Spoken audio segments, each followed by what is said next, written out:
Welcome to the Personal Computer Show. Today is September the 16th, 2020. I'm Hank Key and my colleague is Joe King. Do you know who has your personal data? Do you know how Facebook, Google, Amazon, and the other big tech companies are using your personal data?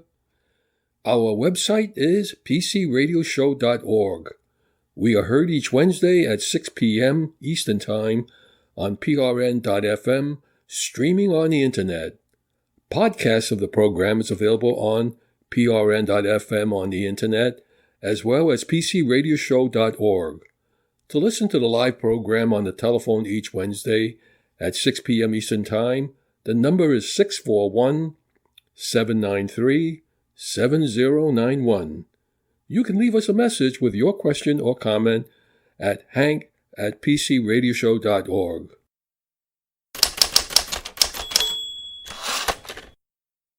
Many businesses, workplaces, and schools have shut down in March due to the COVID-19 pandemic. We're now into the last half of September, and that means a lot of Americans have shifted to telecommuting and homeschooling, and that puts a heavy strain on internet bandwidth. At Whistleout, they wanted to see how that affected internet speeds across the country. You probably expected internet speeds to slow down with the extra strain, but the average internet speed in the United States actually increased after the pandemic started, and it jumped from 84.9 megabits per second to 94.6 megabits per second. Reason for this is many people have opted for the higher speed. This could be due to consumers upgrading their internet and testing their new connection, or because some internet service providers increased overall internet speeds in response to the pandemic. The states with the biggest increases in internet speeds were Wyoming, with an increase in speed of 52%, Alaska, with an increase of 40% in speed, and Kentucky, with a 37% increase in internet speed. There were states with drops in internet speed, and they were West Virginia, down 13%, Hawaii, speed was lower by 8%, and Delaware also by 8%. Whistleout looked at over 717,000 internet speed tests, comparing the average results per state from the period prior to the COVID-19 U.S. outbreak to the period after the pandemic started, and they excluded cellular data speed tests, focusing only on home broadband internet connections.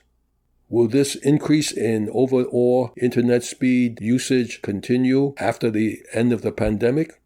Probably.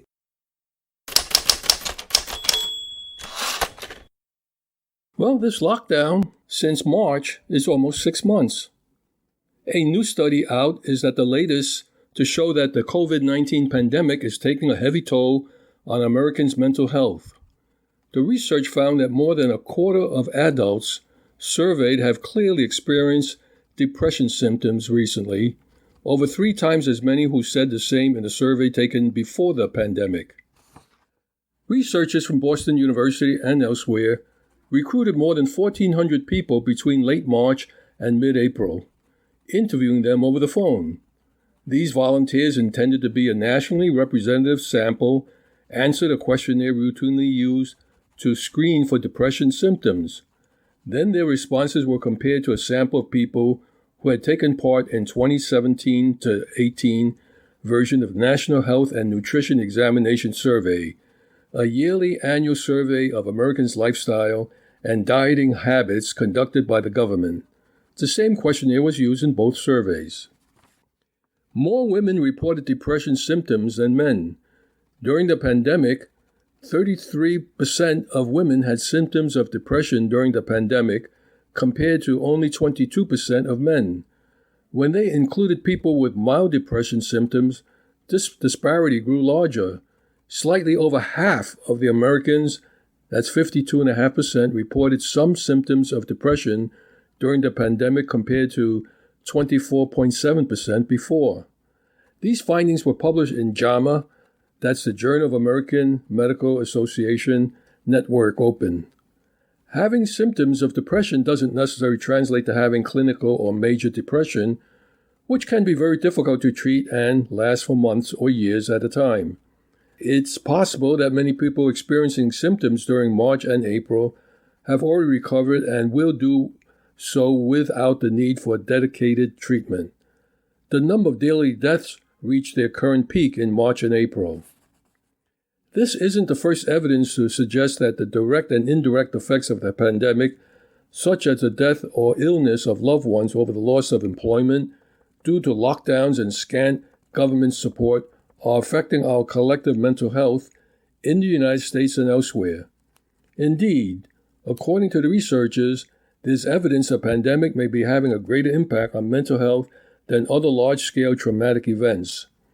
During the pandemic, these mental health effects are likely to hit vulnerable segments of the population much harder than others. In the study, people with lower income were at greater risk for depression symptoms than those with high income, while having less than $5,000 in savings was linked to a 50% higher risk of depression symptoms.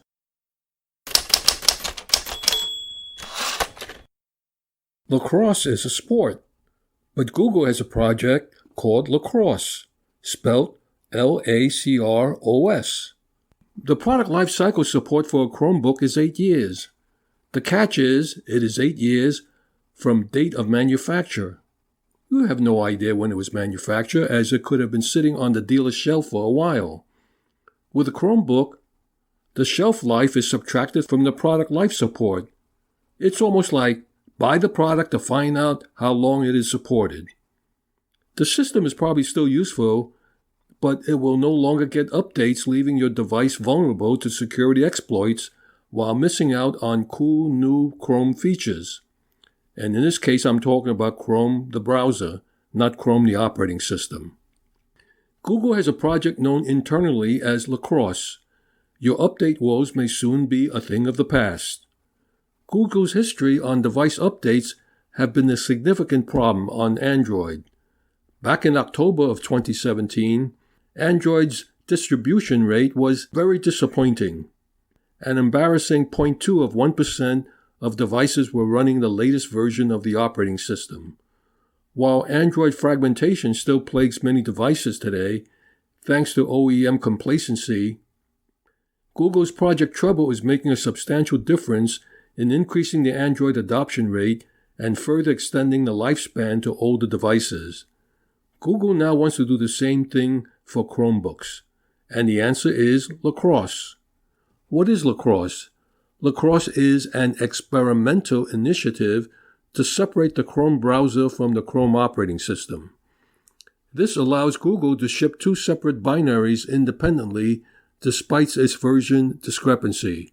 For example, Chrome OS can be running on OS 87, but the Chrome browser binary can be on version 89. The intent is the continuous support of Chrome the browser on the system even when Chrome OS is no longer supported. This is significant. Currently, Chrome is intertwined deeply with Chrome OS, meaning Google has to compile and ship one monolithic package to the update channels. While that isn't an issue in itself, the major problem lies when a Chromebook hits end of life. Just like on the Android phone, when your Chromebook hits end of life, you lose out on the Chrome OS updates. Losing out on a Chrome OS update also means that Chrome, the browser itself, won't get updated either, which leaves the browser outdated, vulnerable, and unable to take advantage of updated platforms on the web. If you think about this could have a huge positive impact in the educational space. Schools are buying huge numbers of older Chromebooks for students to use, especially now with many classes going virtual during the global pandemic. Thanks to Lacrosse, school Chromebooks that hit end of life could continue to receive Chrome updates so students can continue using their web-based platforms. Institutions will no longer have to buy another set of newer, updated Chromebooks, potentially saving a huge amount of money for education. It's unclear exactly what path Google will take with Lacrosse, however. For example, there is no information on how Lacrosse will deploy on Chrome OS once they roll out this feature. Google's trying to further extend the lifespan of Chromebook. Well, what's the apprehension? Lacrosse is, as I stated, is an experimental initiative by Google. Hey, Google, make a commitment.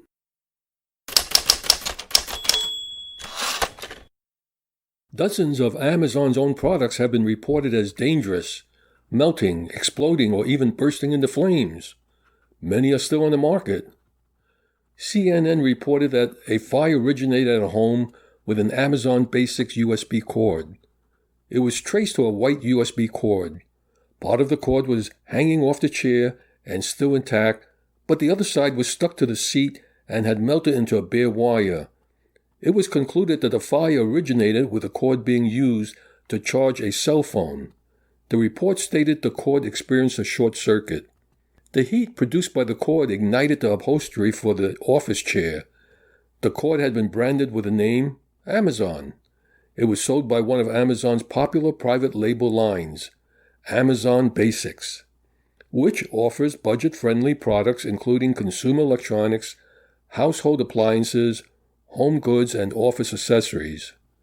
Launched in 2009, Amazon Basics has grown to offer more than 5,000 products, according to the retailer.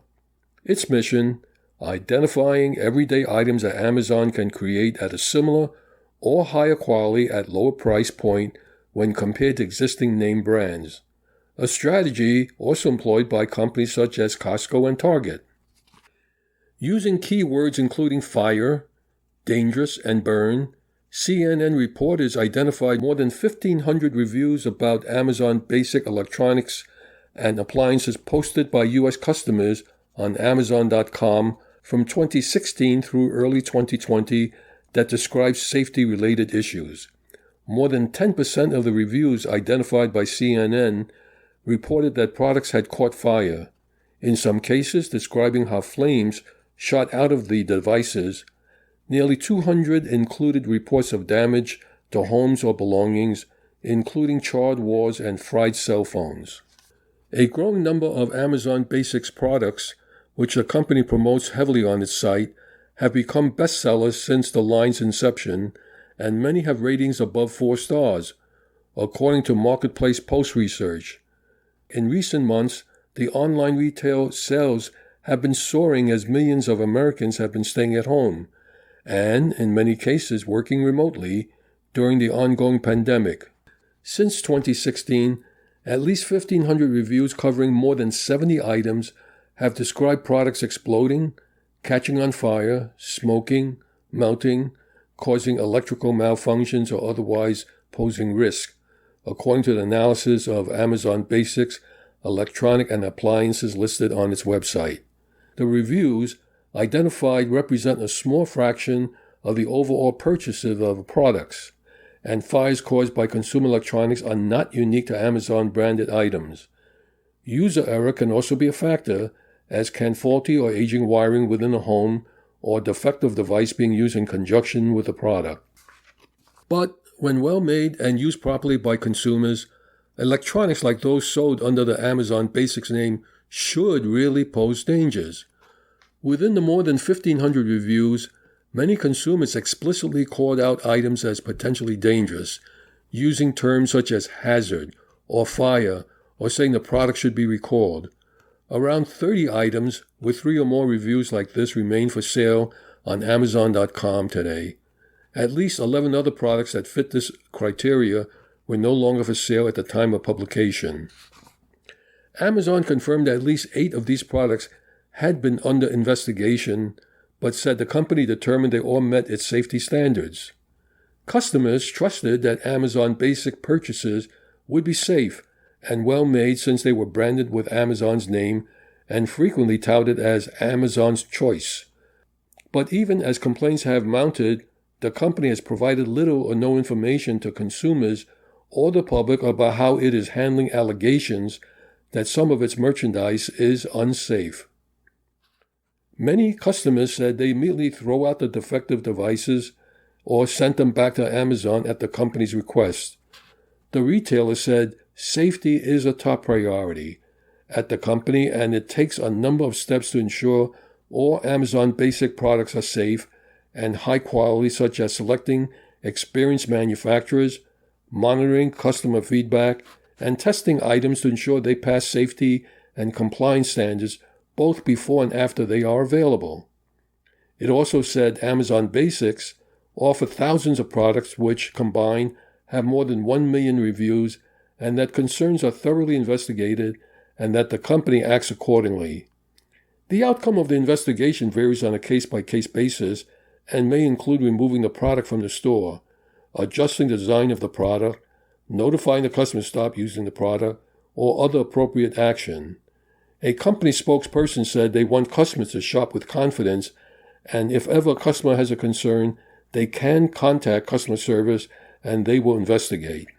Amazon has already been under intense scrutiny for allowing third-party sellers with allegedly dangerous offerings to do business on the site, and multiple court rulings have ruled that the retailer can be held liable for defect items sold in its third-party marketplace. Amazon said customer reviews are only one indication of a potential issue, saying it looks at a number of other factors such as sales history, returns, and customer service contacts when assessing potential problems. Amazon said using customer reviews alone to conclude a product is unsafe or imply there's a widespread issue is misleading. Businesses are required by law to immediately report potentially hazardous items to the Federal Consumer Product Safety Commission, that's a CPSC, so that the agency can determine whether an official recall is necessary. Companies can also initiate voluntary recalls in cooperation with the CPSC. Concerns similar to those detailed in Amazon reviews have been relayed to the CPSC in at least 10 reports that specifically mention an Amazon Basics product. The complaints cover at least 8 different items and date back to 2012. In the United States, Amazon publicly recalled 2 Amazon Basic items in 2018 and 2019 after the company received 50 reports in the United States about power banks overheating and 25 about versions of a space heater overheating, burning, or sparking. It said it proactively notified the CPSC of the results of the company's own investigation and its intent to recall the items. Beyond these 2 official recalls, the company has never publicly acknowledged that Amazon Basic products have any safety issues. While fires caused by USB cords are uncommon, who said a range of factors could be at play in situations like this, from problems with whatever device the cord is plugged into to defects within the cord itself. As industry nonprofit, the USB Implementers Forum, Inc., said it does not believe user error is a significant cause in the overheating of USB cables. A cable that is substandard, whether because of design or manufacturer defect, can be dangerous and lead to electric shock, overheating, sparks, or fire. The group has certified a number of Amazon Basic cables as meeting their standards, though it focuses on the functionality of the cables and making sure the specifications are in compliance, emphasizing that it is not a replacement for industry best practices or any applicable local, state, or government statutes, rules, or regulations pertaining to safety. The group also said it conducted an internal review of several cables CNN brought to its attention and found them to be compliant. It does not certify proprietary Lightning USB cords used for Apple devices.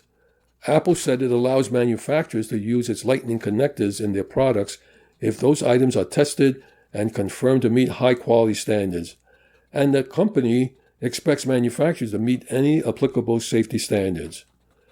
Amazon said if they determine a product is unsafe, they remove it from their stores and take all necessary actions, which may include contacting regulators and customers.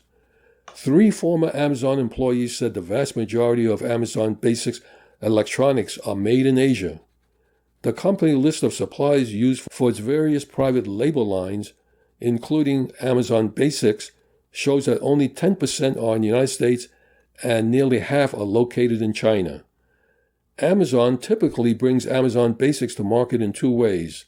It either goes straight to manufacturers that are able to meet the standard and works closely with them to create items for the Amazon Basics line, or Amazon finds an existing product and works with a third-party company which may use an outside manufacturer of its own to brand the item with the Amazon Basics name. More than 90% of the reviews CNN analyzed were about verified purchases. Reviews were excluded if a product had clearly been used incorrectly.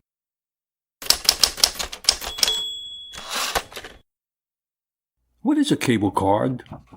Cable card is a special-use PC card device that allows consumers in the United States to view and record digital cable television channels on digital video recorders, personal computers, and television sets on equipment such as set-top box not provided by a cable television company. The card is usually provided by the local cable operator, typically for a nominal monthly fee. In a broader context, cable card refers to a set of technologies created by the United States cable television industry to allow devices from non-cable companies to access content on the cable networks. Some technologies not only refer to the physical card, but also to the device that uses the card. Some cable card technologies can be used with devices that have no physical cable card. The cable card was the outcome of a U.S. federal government objective directed in the Telecommunications Act of 1996 to provide a robust competitive retail market for set-top boxes so consumers did not have to use proprietary equipment from the cable operators. It was believed that this would provide consumers with more choices and lower costs. The cable box competition rules have been completely dismantled, however. Last Friday, the Federal Communications Commission, that's the FCC, in a unanimous decision, eliminated all rules requiring cable providers to support the cable card devices, which are used today in third-party DVRs such as TiVo. It also officially terminated a 4-year-old proposal that would have opened the door to even more cable box competition. Providing cable customers with more hardware choice was the original goal of the cable card, a government-mandated solution that let users securely access cable programming on third-party hardware. Until last week, the FCC required cable companies to lease cable cards that consumers could install themselves and without any price discrimination that would render them cost-prohibitive.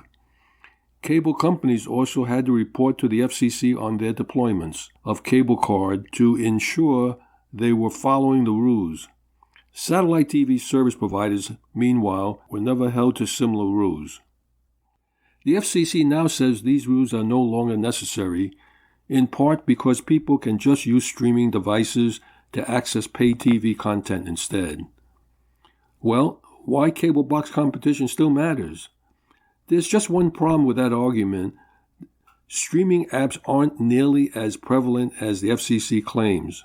Sure, if you're a Comcast subscriber, you can use the Xfinity Stream app in place of a cable box, but that app isn't available on all streaming platforms. Likewise, if you're getting TV service through Spectrum, you can use the Spectrum app, but that app isn't available on all streaming platforms. And if you're a customer of Verizon Fios, you're instead limited to streaming on phones, tablets, and computers. The industry has failed to provide true cable box alternatives on all major streaming platforms.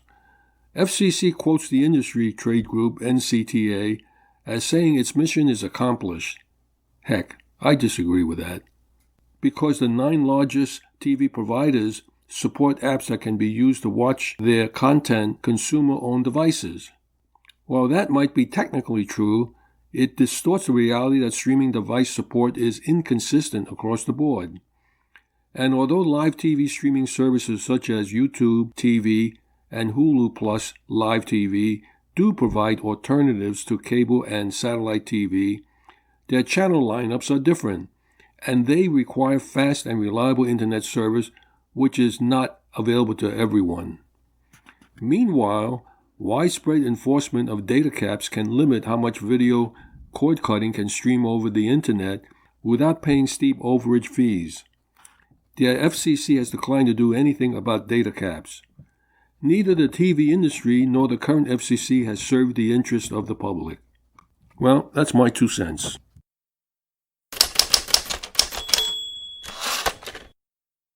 Presenting Benjamin Rockwell with his IT Pro Series, Miscellaneous Network Definitions. This is Benjamin Rockwell, and now it's time to get down to business. I'm going to spend a little bit of time decoding the technobabble. And it's not really technobabble. If we watch Star Trek, sometimes that is technobabble. Actually, most of the time it's technobabble. I replaced the dilithium crystals utilizing the P-spanner on the XY whatever it is. I don't know. I don't really do the real technobabble well, but I do understand a lot of the jargon that is in the world of the IT professional on the network. So I'm going to give you some words here, and I'm going to give you some definition behind them. Now, mind you, any one of these that I'm going to talk about could actually be, we could take an entire course with the multiple references to just any one of these words, but I'm going to give you some overview. For instance, one of these is domain. Now, the domain is the grouping of computers, and there's usually just one domain within a company. Sometimes we have subdomains, and sometimes we have multiple domains, but for the most part, it is a large grouping of computers that are put together. They're administrated, and they're communicating with a set of common rules and a set of common procedures amongst them. Usually, there's just a few people in charge of the entire domain that have access across the entire domain, and those are the administrators, the domain administrators. The larger the company that you get, though, the more that each of the positions for those administrators gets narrowed down. So a domain administrator actually may just be one person or a few people who just happen to have access across everything, and they specialize in one of the different areas, which I'm going to be talking about a little bit later. A switch or a router. Sometimes we think of this as a hub. We can easily think of this as our broadband router. And sometimes it's just our cable modem or our fiber modem or whatever it is that you've got coming into your home. That modem has a bunch of different ports on it. Well, it's a router or a switch. The switch is kind of the dumber, more simpler version of the router. It just moves traffic around, and it will do some minor regulation of traffic. Now, a router, though, can actually manage some of the functions. It serves as a firewall to protect computers, and there's a number of other different pieces that fit into the entire section of a router. A router or a switch can usually be accessed via remote by the IT professional. They can do some troubleshooting here and there, and that's one of the ways that we move the packets across the network. A packet? What's a packet? So a packet is a collection of data, and it's usually just a general set size. We think of, I connect my computer to the network, and it just talks. Everything on the network, though, has to take turns. If we were put into a room that had 100 people in it, and 100 people all started talking to us individually, one person, they started 100 people talking to me, I wouldn't understand it.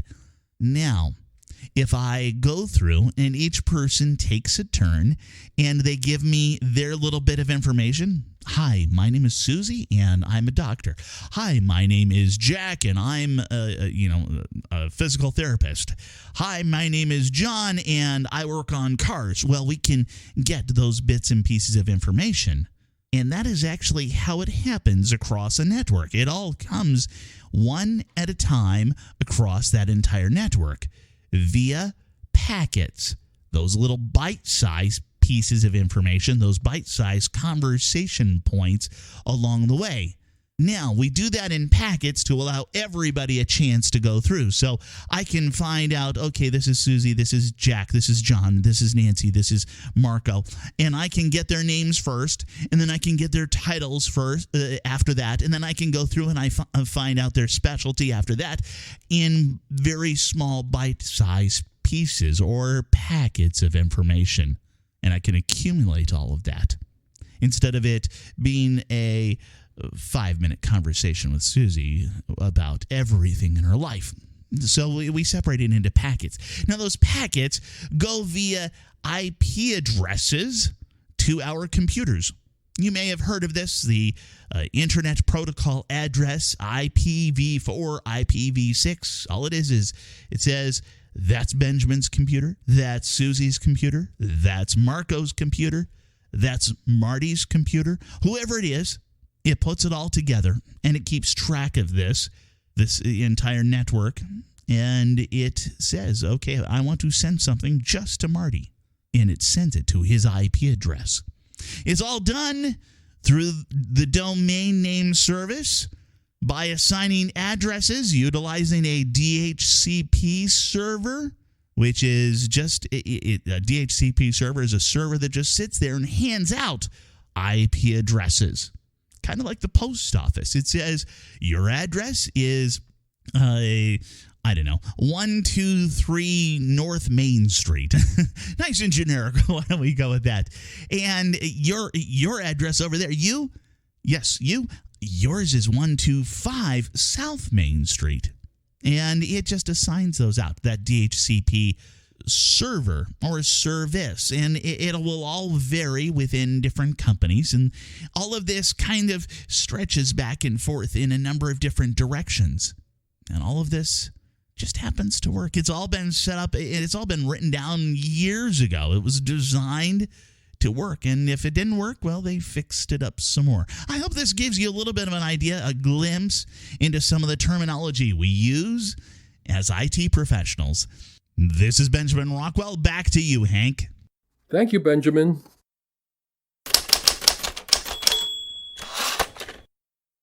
Bluetooth's latest security issue has no timeline for security solution. According to the researchers, the protocols that both Android and iOS follow when linking up to another Bluetooth-powered device, like, say, a pair of speakers, can be hijacked to give an attacker access to any Bluetooth-powered app or service on the phone. This latest threat facing those of us with Bluetooth-enabled devices has no patch in sight. The issue is with a protocol called Cross-Transport Key Derivation, or CTKD for short. When an iPhone is getting ready to pair up with Bluetooth-powered device, the protocol's role is to set up two separate authentication keys for that phone, one for a Bluetooth low-energy device and one for a device using what's known as the Basic Rate Enhanced Data Rate Standard. Different devices require different amounts of data and battery power. If a phone supports both of those standards but doesn't require some sort of authentication or permission on the user's part, it can be hacked by a bad actor if it is within Bluetooth range. The Bluetooth Special Interest Team began notifying device vendors about the threat of these sorts of attacks. Bluetooth's corporate statement says that the only way to protect yourself is to keep an eye on the environment where you are pairing your devices together, since any bad actor would need to be somewhat nearby in order to carry out their attack. With no publicized patching timeline from any of these players, we're really being left at the whims of those Bluetooth-powered device vendors and OS operators to do the right thing, and hopefully they'll do it quickly.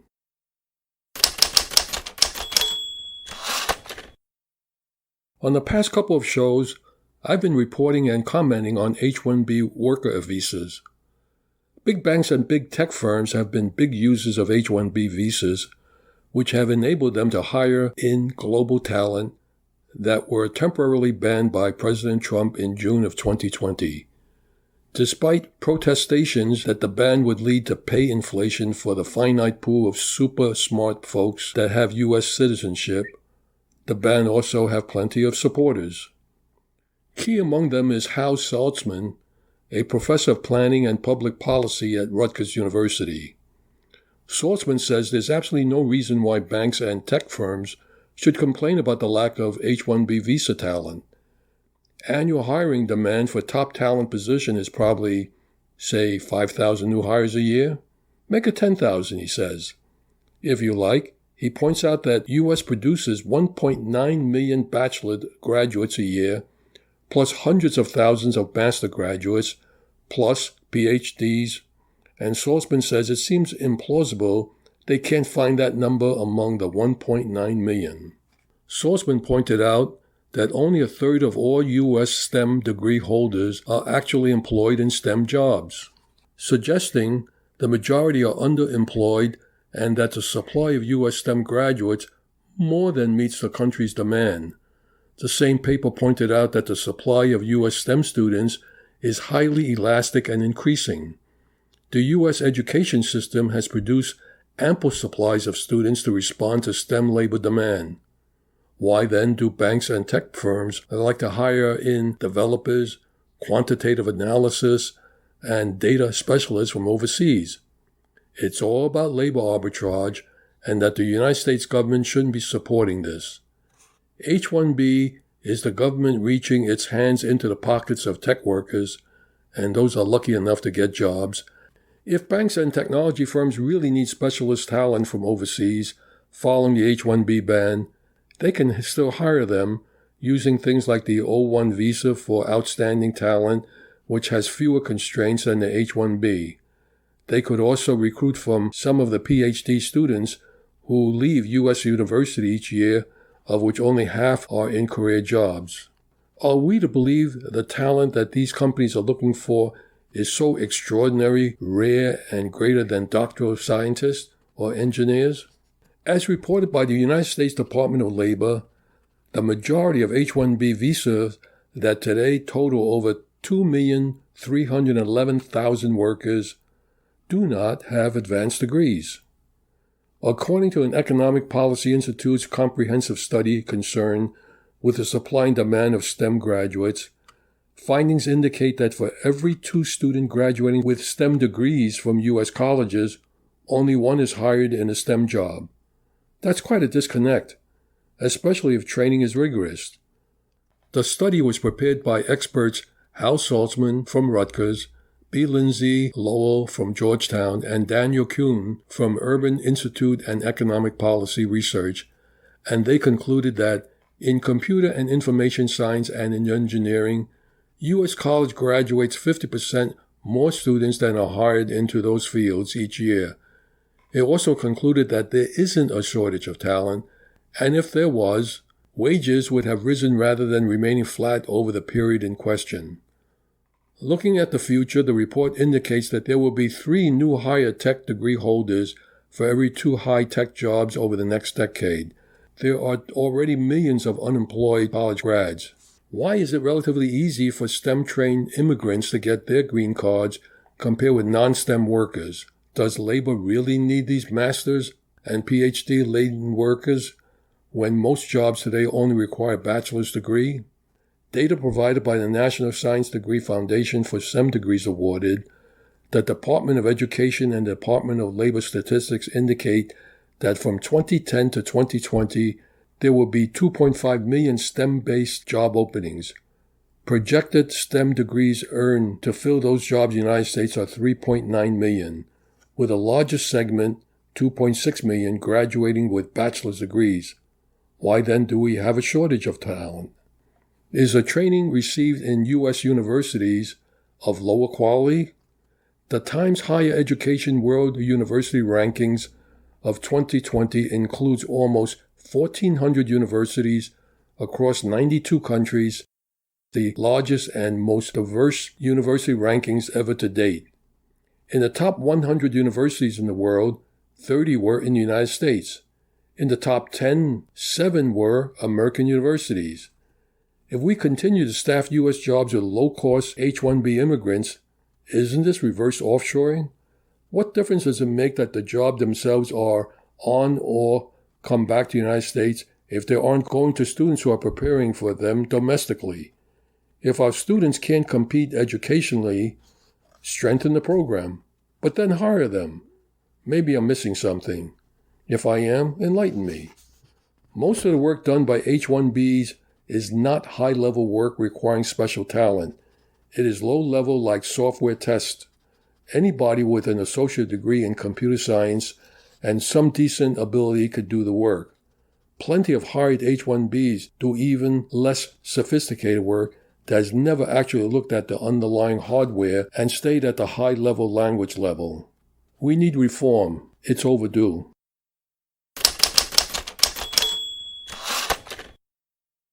Presenting Marty Winston with his home automation on stage craftiness.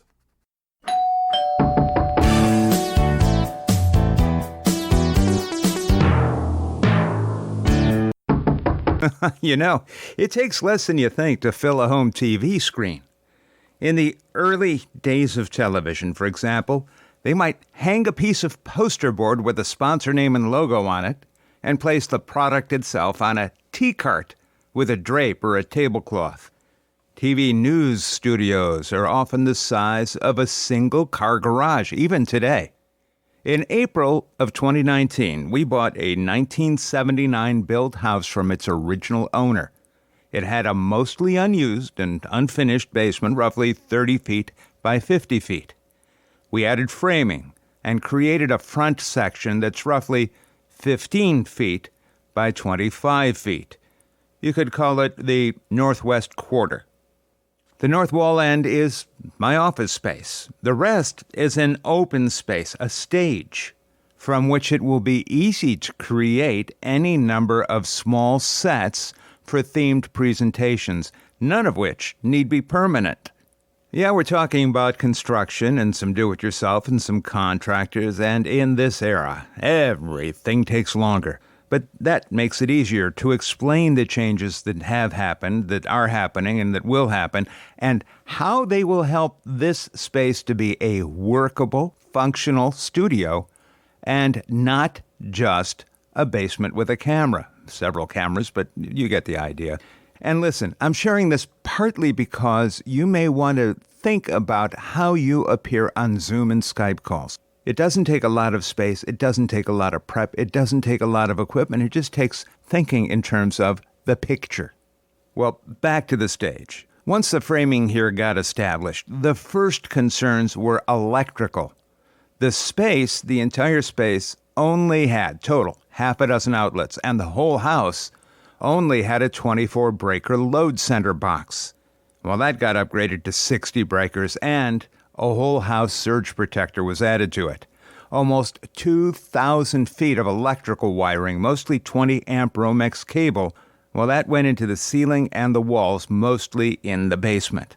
Part of that was to anticipate where power was most likely to be needed, even if just temporarily. Part of that, and to be honest, was on principle. A principle that strongly avoids any use of outlet multipliers. You know, one of those plug-in things, you plug it into 2 outlets and it turns them into 6. But no outlet multipliers and no power strips. Want to avoid those entirely. Well, next up for here, and this is a subject you may find useful. Next up is lighting. The basement started with a couple of fluorescent fixtures and half a dozen bare bulbs on pull strings. It will end with all LED lighting, and almost all of that lighting, certainly all of it in the studio area, will be at a color temperature of 4,000 or 4,100 degrees Kelvin. 4,000 to 4,100, because that color temperature provides good, accurate color rendition. It allows consistent white balance for the cameras. It's an option for a huge variety of off-the-shelf LED fixtures, so it shouldn't limit or handicap your choices. Now, envision the studio area as a rectangle that's longer north to south than it is east to west. The main studio area has 3 main lights. One of those is a trio of round ceiling fixtures in a line with less than a foot separating them and with no dimming. These are at the south end of the studio, where their most common goal will be product shots. Each delivers a little more illumination than an old 100-watt bulb, and they all have good diffusers, so it's a shadow-free light. You're not going to bury the product in shadows. Using diffusers, using clusters of light sources, and avoiding shadows, those are useful. You might want to try that in your own lighting. And note that something under dead center will get even brightness across it, or there's an option of going to either side to allow a little more contour. Part of that is in the lighting, part of that is in how you set up your camera, and if you're recording the content these days, part of that can happen in your editing software. Along the long west wall, up near the ceiling, is our wash light, so called because it's long enough and bright enough to wash the entire studio space with light. For things we shoot along the east wall, this is on the west wall, so opposite it, for things we shoot along the east wall, it can provide a front light. Now this fixture is 8 feet long, but it's only 6 inches wide. In this case, think of wide as meaning tall. And that light is on a dimmer, specifically a 0 to 10 volt dimmer that's part of a 3-way switch.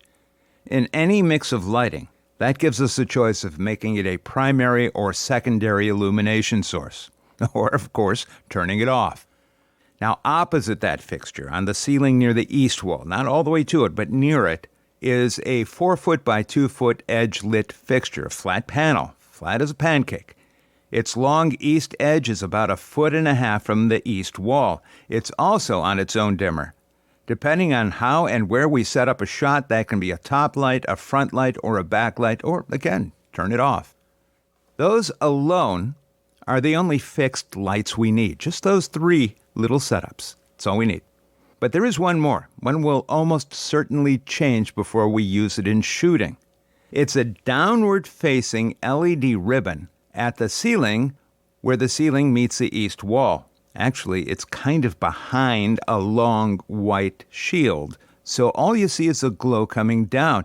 Now, this offers the potential of adding a bloom of light across the top of the wall.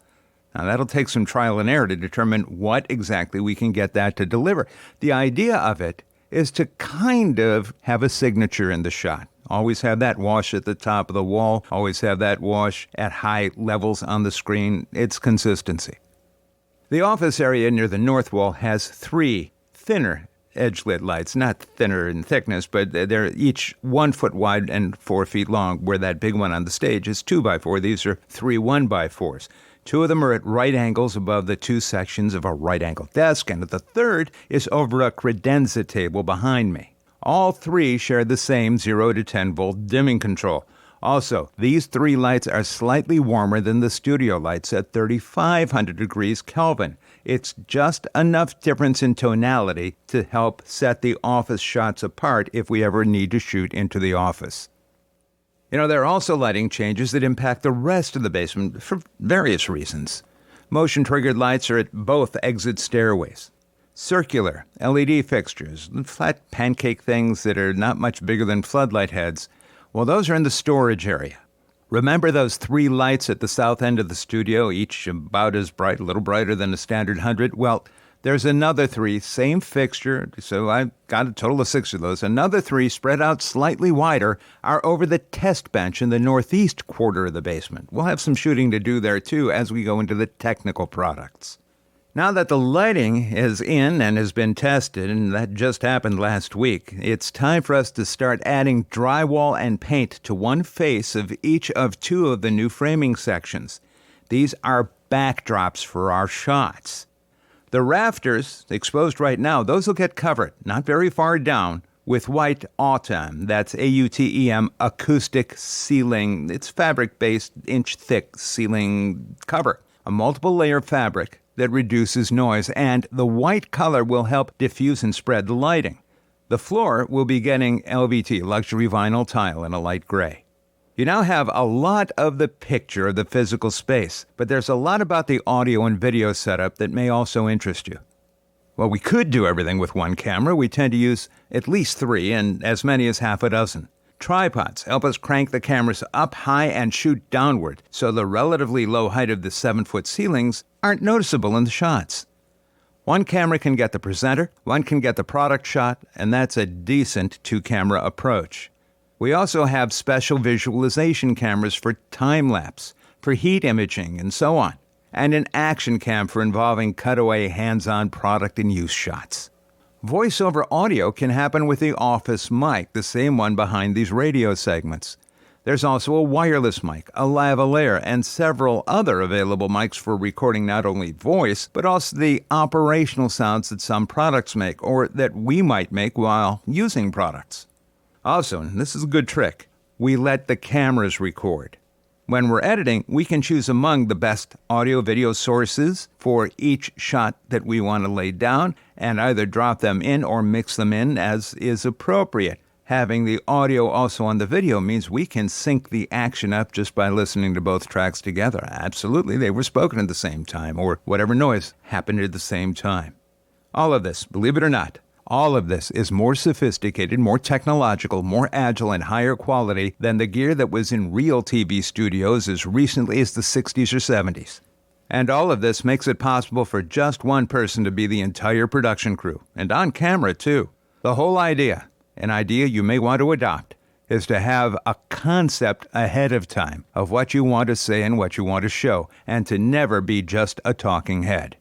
Next time, just to keep it simple, the subject is winter. More specifically, it's about things you can do to prepare for the winter, as well as things you can't prepare for, plus things that especially impact this pandemic era. That segment is called No Wonderland. No wonder. Thank you, Marty.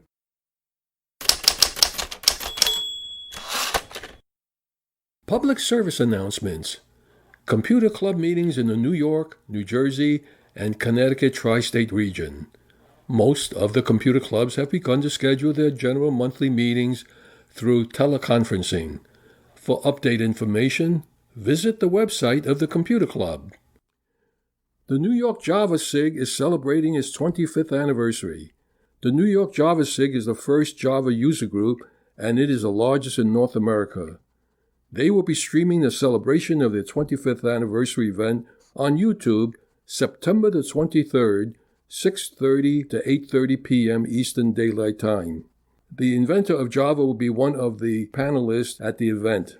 The registration is free. To get more information, you can do a search on NYJAVA SIG, that's New York Java SIG, space 25th space anniversary. I have a more detailed URL, but I'll post it on the website since it's quite detailed.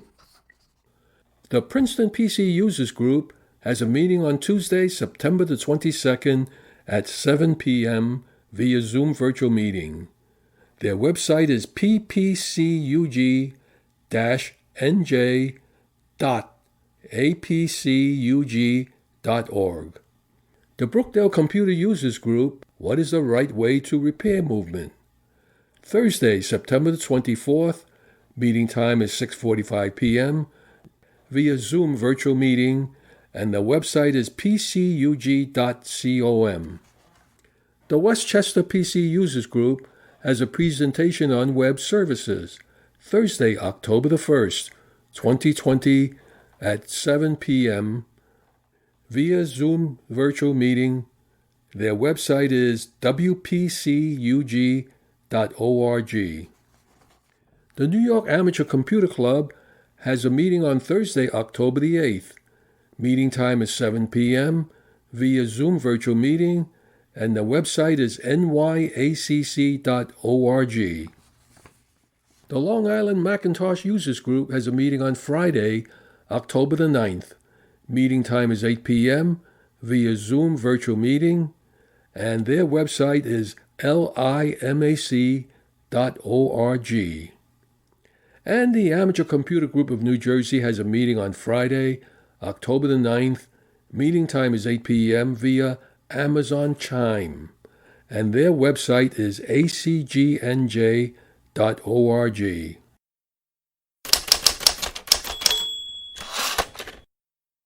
Our website is pcradioshow.org. We are heard each Wednesday at 6 p.m. Eastern Time on prn.fm, streaming on the Internet. Podcasts of the program is available on prn.fm, on the Internet, as well as pcradioshow.org. If you have any questions for us, just send us an email addressed to hank@pcradioshow.org. In the meantime, stay in touch, and remember, do regular backups. I'm Hank Key, and on behalf of Joe King, Michael Horowitz, Marty Winston, and Benjamin Rockwell, we thank you for listening. Stay safe and healthy. Until we meet again, same time, same station next week.